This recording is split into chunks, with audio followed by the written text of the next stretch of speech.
He's privileged, he's pampered, he's trousering millions of pounds. He's always had an easy life and he's taken the country for a ride. And the idea that he's thinking of trying to make a comeback at some point is absolutely obscene. My name's Richard Burgon, I'm the Labour Member of Parliament for Leeds East. So we've just heard news that Boris Johnson has declared a £2 million declaration on the Register of Interest. I mean, that's quite a lot of money. How will you receive that? Well, I won't be receiving it. It'll be Boris Johnson that's receiving this £2 million. And I think it's absolutely appalling. The biggest cost of living crisis in living memory. MPs get paid a big wage as it is, and he's trousering millions of pounds. He hasn't even done these speeches yet. I don't think it should be allowed. That's why I brought a bill to Parliament to ban MPs' second jobs. And it's no wonder that the Conservative government kept blocking it, because people are trousering, Tory MPs are trousering this amount of money. It's absolutely obscene. What it goes to show is that Boris Johnson, who's played this role of somehow being a man of the people, being like your mate down the road, is nothing like that at all. He's privileged, he's pampered, he's trousering millions of pounds. He's always had an easy life and he's taken the country for a ride. And the idea that he's thinking of trying to make a comeback at some point is absolutely obscene. I mean, look at the difference between the lifestyle he has, the privilege he has, the support he's always had, and what he's put the country through and what the Tories are still putting the country through when you look at the agenda that Sunak is pushing during this cost of living crisis. Well, interesting, actually, a couple of days ago he did an interview with Nadine Dorries in which he said he'd have more time now to spend with his children and more time for activities. I mean, do you think that he is fulfilling the role as MP? I don't think so, but there's too many Tory MPs not fulfilling the role of an MP. Being an MP is a well-paid job. It's a full-time job, and people need a voice in Parliament and a voice in their constituency more than ever before. When you look at the increased use in food banks, people struggling to make ends meet, people having to choose between heating and eating, more than ever, they need active MPs on their side fighting their corner. And instead, we've got MPs kind of missing in action, putting chasing corporate cash first. It's absolutely obscene. It needs to stop. And that's why there is public support for banning MP second jobs. And when I brought this bill, it was no surprise to me that the Conservatives, the government blocked the bill on repeated occasions. We do need to clean up our politics. And Boris Johnson, obviously, is a well-known example of what's wrong with politics in our country at the moment and what's wrong with our democracy. But we really need to cut out this rot. And that means taking strong action and banning MPs' second jobs. It's an insult to constituents and it's an insult to our democracy. And he's not the only person who's tried to make a comeback. Former Prime Minister Liz Truss has been out calling for low taxes again.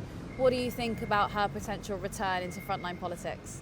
Well, look what she did to the British economy. Look what she did to living standards. The truth is that the outrageous economic experiment that Liz Truss tried to push through on behalf of the super rich is the kind of thing that a lot of those Tory MPs on the backbenches support, and a lot of Tory party members support. So when Liz Truss says things which seem economically crazy to most people, people need to understand that she's actually speaking for a lot of Tory MPs and a lot of Tory party members, which is why we need to get them out of power as soon as possible. And Liz Truss and the other MPs, including those who back Boris Johnson, they're putting pressure on Rishi Sunak, who's bad enough as it is, to go further in that direction. So the only way we'll be safe from the ideas of Johnson, Truss and hardliners on the Tory backbenchers is to get a general election and get these Tories out and get a Labour government.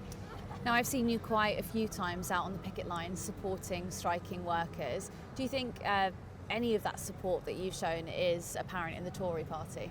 Well, the Tories need to look at the damage they're causing, because the approach they're taking has forced workers to go on strike. And rather than take a path of negotiation, the Tory government have taken a path of confrontation. Let's take the rail strikes, for example. They've been subsidising and protecting the rail companies to the tune of £30 million per day for each strike day. And so They've sided with the bosses over the workers. They're pretending that they're not getting involved, but the government have been sabotaging a deal which would end up ending this strike. Then you look at the way they've demonised striking teachers, civil servants, nurses and the rest. They've brought this draconian anti-strike bill, yet another attack on a hard-won British freedom. It's about time this government stopped attacking decent working people and started to try and maybe represent their interests. We're now hearing that a power station, Drax Power Station, could be going on strike. And we've also heard warnings from the National Grid that there could potentially be power shortages in London and the South East. Do you think that electricity or losing access to it, do you think that'll be the wake-up call for a lot of people to take strike action seriously?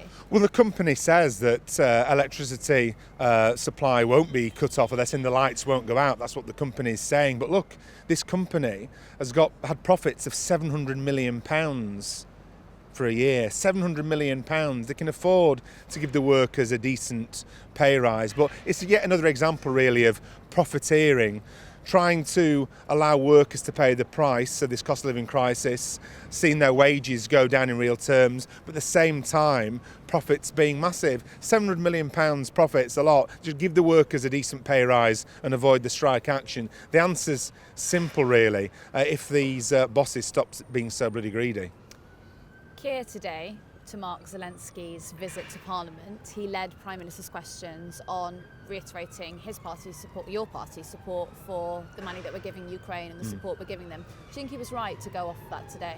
I think it was good that Keir raised these important issues, because when you look at the suffering of the people in Ukraine as a result of Putin's brutal invasion, we need to stand with the people of Ukraine. I think it was important that Prime Minister's Question Time, Keir echoed what many people are feeling out there about the international situation. And of course, so many people in this country have taken refugees in from Ukraine. So I think it's right that Keir raises important issues in Prime Minister's Question Time today.